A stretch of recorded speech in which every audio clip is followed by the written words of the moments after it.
Hey, good evening, everyone. Another Tuesday evening. Good to be around. Spring is on its way, it seems. A couple of weeks ago, I think I made the comment that I thought spring was on its way, then it got lost. But I think it's back on its way now. So, we're here for another Tuesday night session. We're looking at moral injury. I'd like to say welcome. Just waiting for my sound engineer to do a thing. Oh, hang on. That's right. But I can't see anybody at the moment. But anyway, yeah, so just to say welcome if you're watching this on catch up, as people do. Really good to see you this evening. We're looking at moral injury activates our inner alarm system. We have an inner alarm system made up of values, our conscience and experience and so forth. You're funny, Sonia. I've not been called that for a little while now. But yeah, good to see you this evening. I don't know where my engineer's gone. She's gone AWOL. Anyway, not to worry. But yes, so my name is Delroy Hall, trained psychotherapist, trainer and lecturer and teacher. I've been for over 30 odd years now. And I was just thinking today, I think I've done maybe over 400 broadcasts in various guises. So yeah, so I'm kind of just beginning to know how to do it a little bit, but a load more room to work out. So and to develop. So moral injury activating our inner alarm system. Now, some of you may be watching, and if you were raised in the 70s, you would remember an advert which was flogging Anadin, and it started off tense, nervous, headache, take Anadin. And I just used that in my article that I wrote. So this whole thing about moral injury, we've been looking at it over the last few weeks. And I just want to thank folks you've stayed with me and you've certainly requested the articles.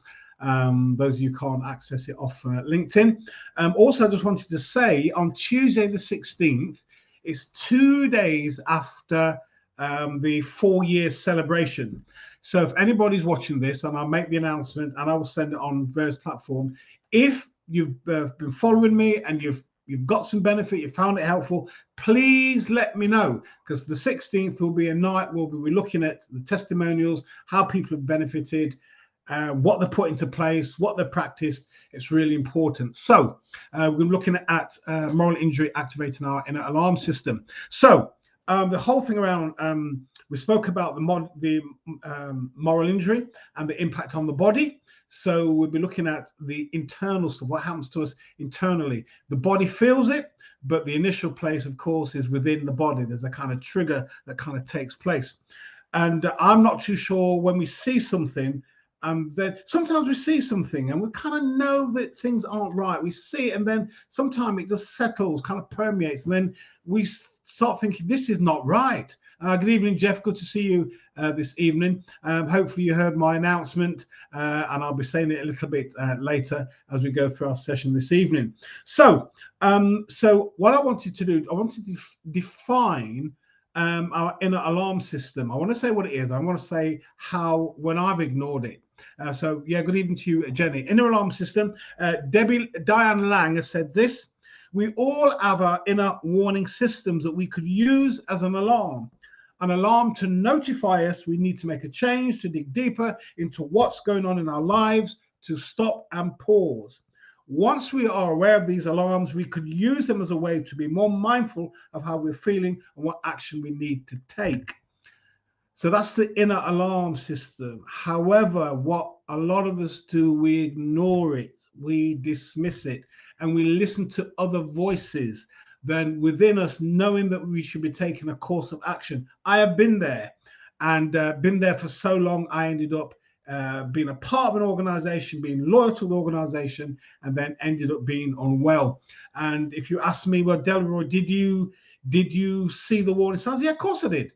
Maybe 4 or 5 years before, but being loyal and so forth. And I was talking to a former solicitor yesterday who had a breakdown, and he said the breakdown was horrible. And he said it wasn't the breakdown so much, but he realizes what happened. Over the years, things had slowly built up, and he ignored them. And he said the breakdown, and he completely lost it. But also, what I'm going to say next might even sound a bit controversial. The breakdown is still the body's safety coping mechanism to say, stop, enough, no more. Obviously, the breakdown can take months or, well, it takes a long time to recover, usually months. If somebody's had a proper breakdown, when I was counseling, I used to hear some students say, no, I've had a bit of a breakdown. So I said, what do you mean by a breakdown? For me, a breakdown is when you're kind of incapacitated for weeks and months at a time, and they're just talking, maybe they've had a bit of a wobbly, or they've just got a bit emotional. That is not really a breakdown. A full-blown breakdown, you know about it. It's a bit like those of us, maybe men, who say we've had a touch of flu, and the doctor reminded me some time ago, Delroy, nobody has a touch of flu. You either have flu or you don't. Nobody gets a touch of it. So sometimes when you hear us men talking about they got a touch of flu, no, we ain't. We got a cold. We ain't got a touch of flu whatsoever. So there's this inner warning system. It is there really to protect us, a bit like the burglar alarm or an alarm on your car. You know that somebody's kind of messing about with it, but the inner alarm is to help, is to keep us safe.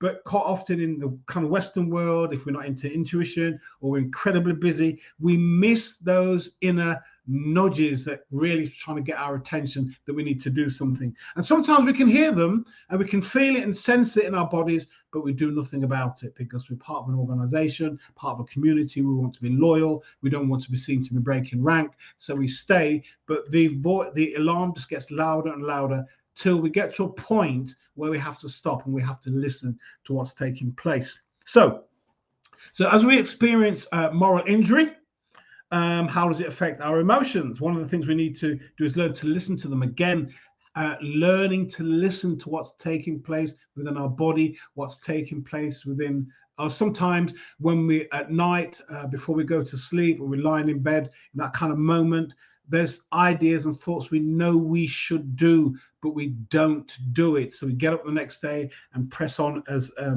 usual. Not helpful at all, but we really do need to learn to listen to what's taking place in our bodies. So I just want to look at some of the emotions that takes place in terms of moral injury. We see something, there's been a violation of our morals, and it's quite deep if you think about it. It's something, it's not basic, but it's something really deep. Some individuals all talk about moral injury as a kind of damage to the soul, and maybe not in a religious sense, but what they're referring to, there's something that takes place deep within us, very deep within us, but we know that there's been a sense of violation deep within us as moral beings in terms of our conscience. So one of the emotions, of course, is guilt and inner distress, a self-conscious emotion enmeshed in the idea that I've done something wrong, or I should have done something, but I didn't do it. So guilt, now people are going to say that guilt has no use, but actually guilt can be good at times in terms of keeping. So for example, if we made a mistake, the guilt can help us to think through how we might do and behave and act better next time, or differently next time. So it has some place. Of course, guilt is a whole subject on itself. I guess psychologists have spent years looking at this whole notion of guilt, what it's about, but we don't have time really to kind of go to deeper into this particular aspect this evening. But certainly guilt is pain, and what we try to rid ourselves of the pain within us.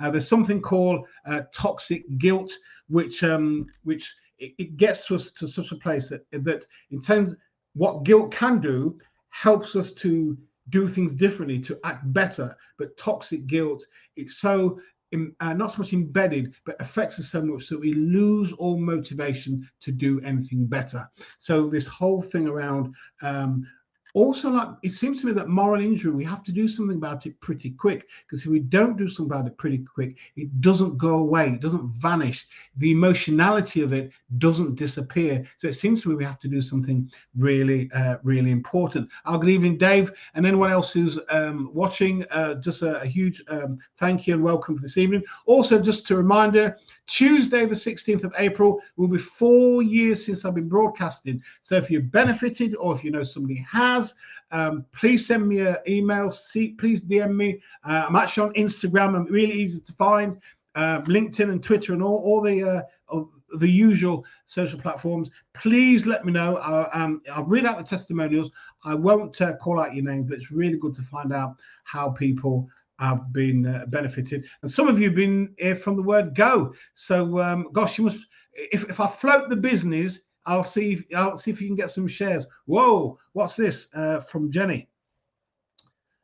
Question: is a damage to your reputation by others, for instance, false accusation or wrong implication of your involvement in something you're unaware of, also included in the definition of moral injury? That's a very good question. Now, let me read that again. Is a damage to your reputation by others, for instance, false accusation or wrong implication of your involvement in something you're unaware of, also included in the definition? Possibly not. Possibly not. Quite often, moral injury is about what you've witnessed, what you've experienced. Also, yeah, a sense of a violation of your values. I wonder whether this, what you're referring to, I know we might call that betrayal, but I'm not too sure whether it's included in the definition of moral injury. It's a good question. A very good question, as you always do give good questions. That's a very, very good question. And as you know, I'll do some work beyond the show. I'll say a bit more about that in a moment. Damage to your reputation. Well, certainly that's betrayal. And of course, with betrayal, there's psychological and emotional responses and effects. I'm not sure. That's my response. I'm not sure. It's a good question. Oh, hang on. The reason for my question is that you find out afterwards. And oh, yeah, well, that is true. Yeah, I don't know whether that it refers to as moral injury. That's a really good question about your reputation. Not sure. Not sure. It's a good question. You got me thinking now. Yeah, you got me thinking. Yeah, you got me thinking. So yeah, I'm not sure. Not unless anybody else is watching and they'll DM me or whatever. But I'm not sure. It's a good question though. Good question. It's making me think. Thank you. Thank you for that. Okay, so yeah, I normally say, well, if I've answered your question, let me know. Well, I'm not too sure if I have, because I really don't know. It doesn't seem to. That doesn't seem to come up. That doesn't seem to come up in the definition. But I will look again.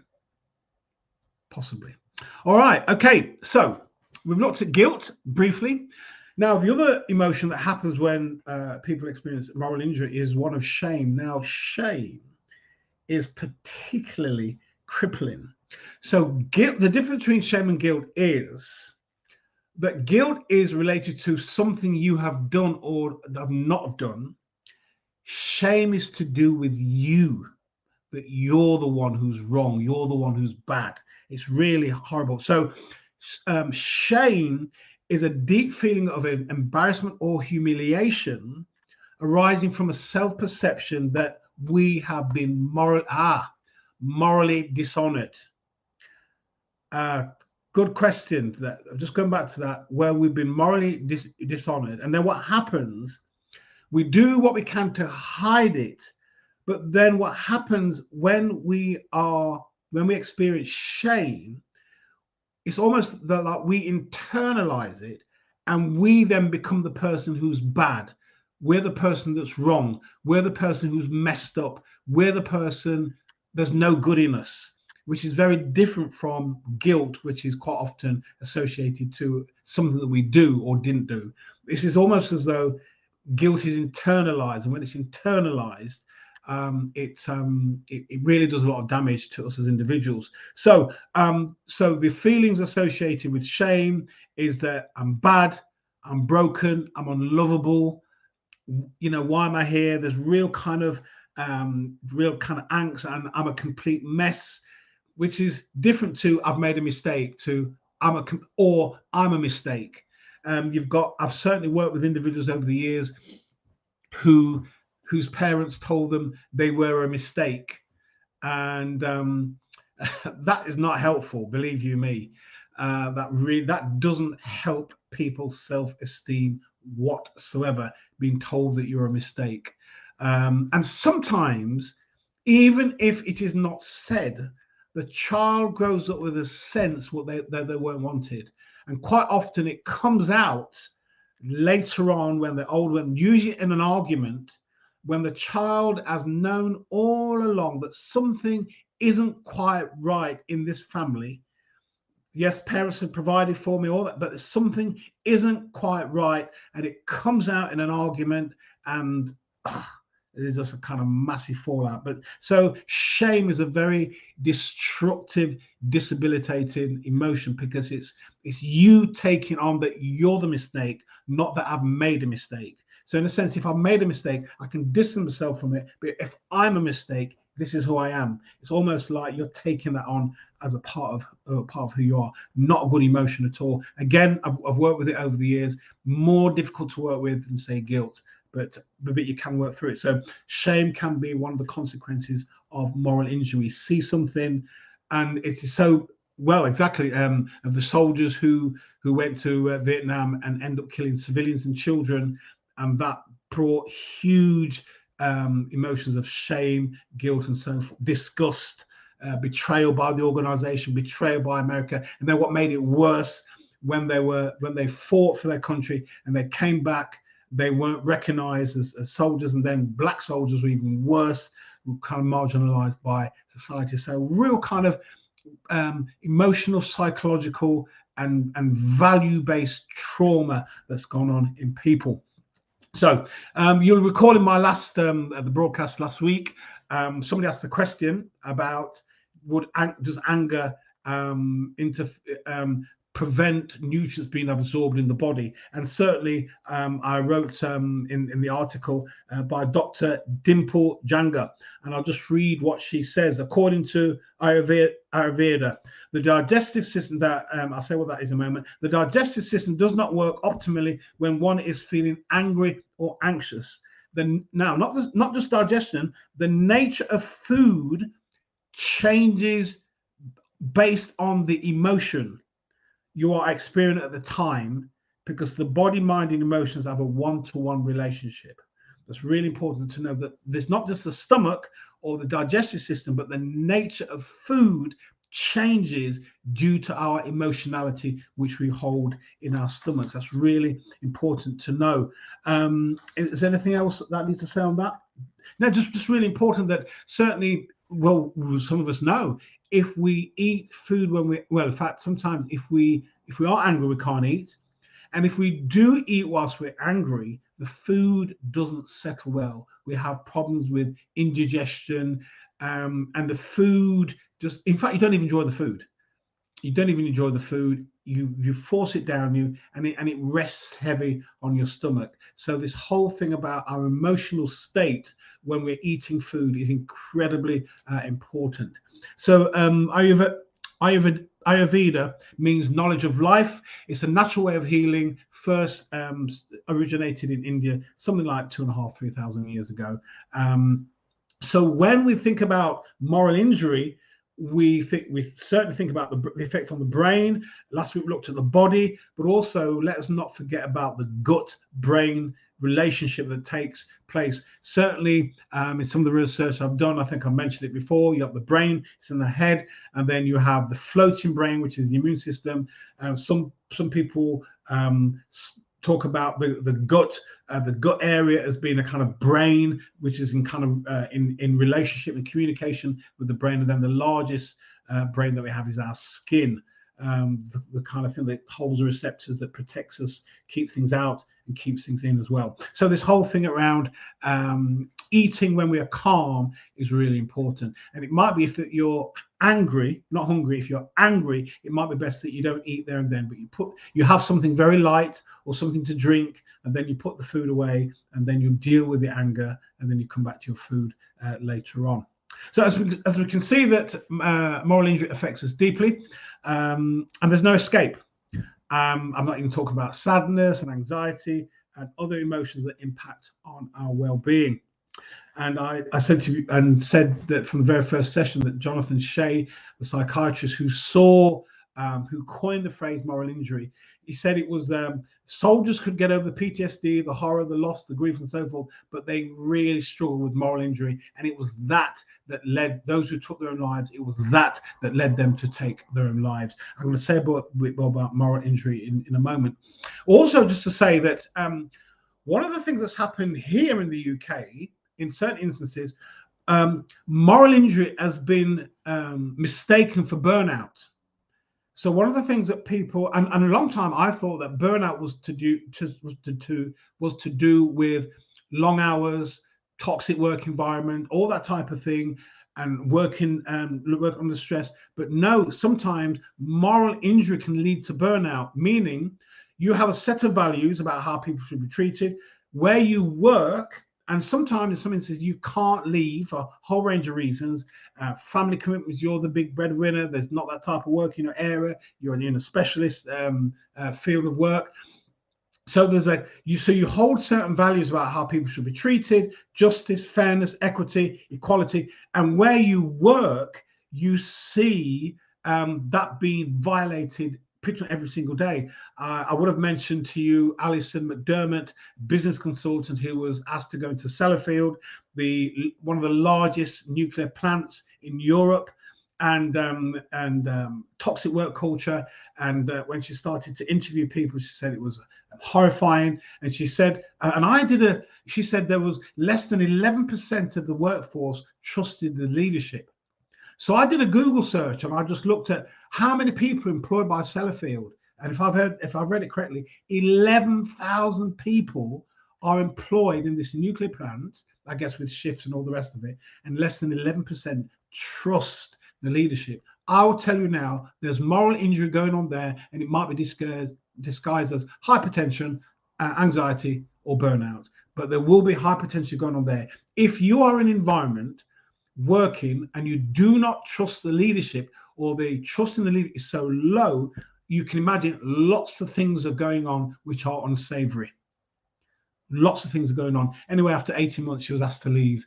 She did some research, fed back to the leadership, and they told her to leave after 18 months. She said it was just a frightening place to be to work in. So this whole thing about moral injury goes on a lot deeper, and I wouldn't surprise me if this individuals watching places where you work, you know what's going on, you're seeing it, and it's affecting how you function, but you daren't say anything because you know what's happened to whistleblowers and so forth.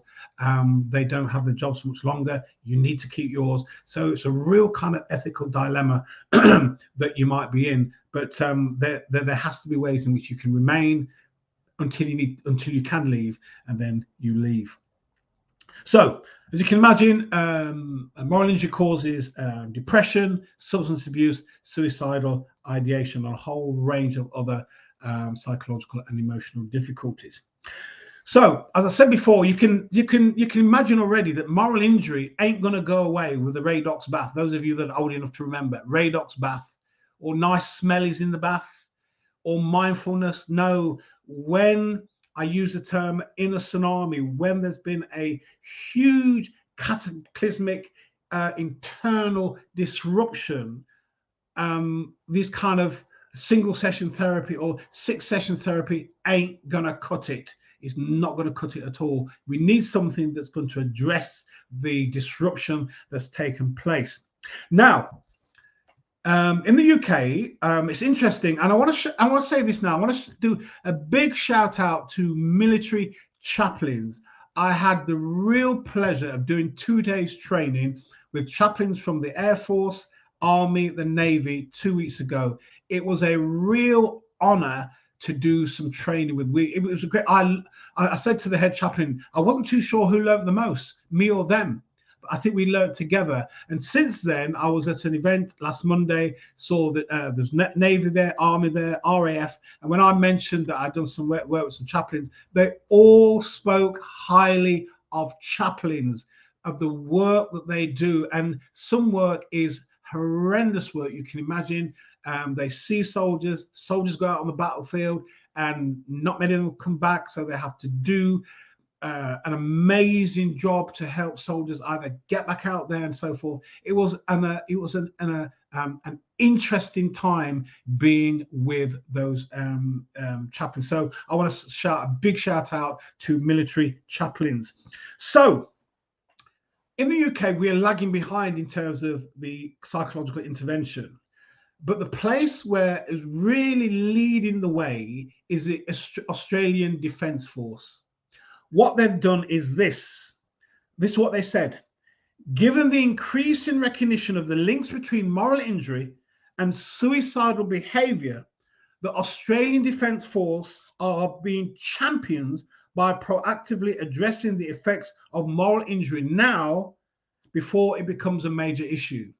So they've recognised the link between moral injury for service people, and they recognise the link between moral injury and suicidal behaviour.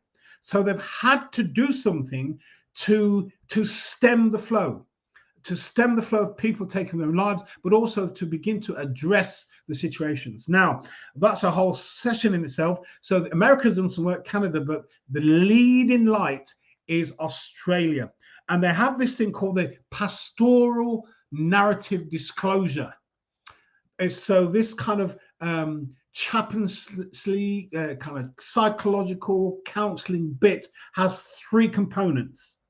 So pastoral, that deals with the holistic part of the person, the narrative in terms of the person's story, life story, but also the disclosure is the almost like the confession.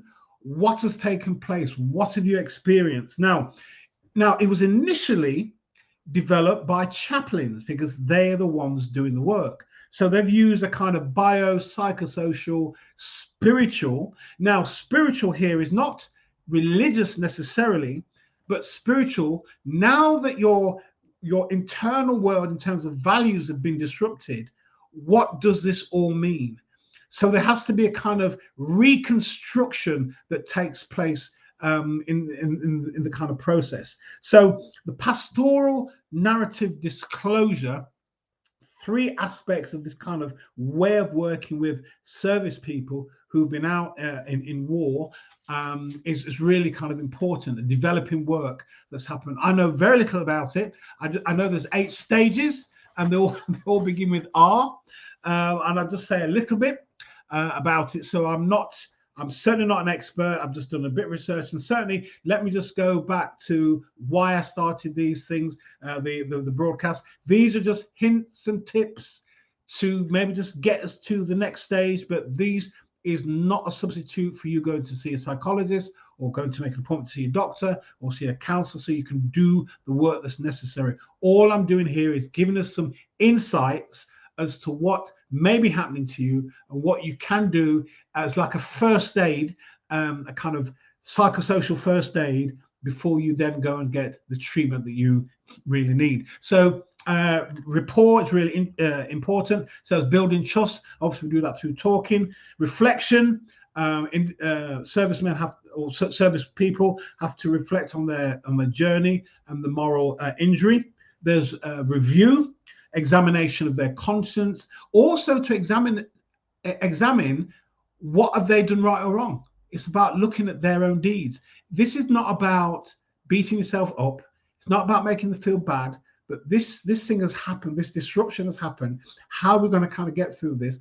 And even though this has happened, you've witnessed something on the battlefield, you've witnessed something in war, but back in Civic Street, so to speak, have I kind of contributed to a person's demise, or have I said things to individuals which maybe I shouldn't have said? So there's this, it's almost like a kind of emotional, psychological decluttering. All this disruption, all this mess. So let's look at everything at this particular point. So after review, there's reconstruction. I think I mentioned in my article, even before I knew about this, it's about reconstruction, adding feelings, addressing the feelings of guilt, shame, misery.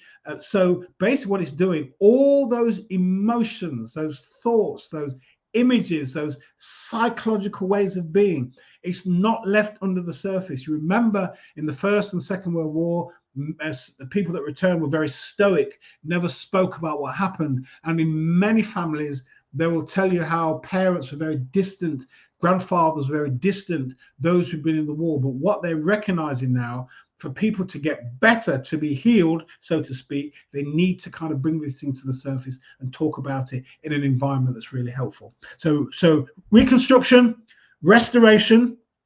So the restoration is if an organization could have done better. So let me give you an example. From Jonathan Shea's point of view, soldiers who didn't have enough food, enough water, when they were injured, they weren't looked after properly. If an organization said, yes, we failed you, that is a part of the healing process. We acknowledge we could have done better. We acknowledge that we failed you. That's a part of the healing process. Now, I'm not too sure for an organization, if they don't do that, what happens to the individual, but that's really, really important.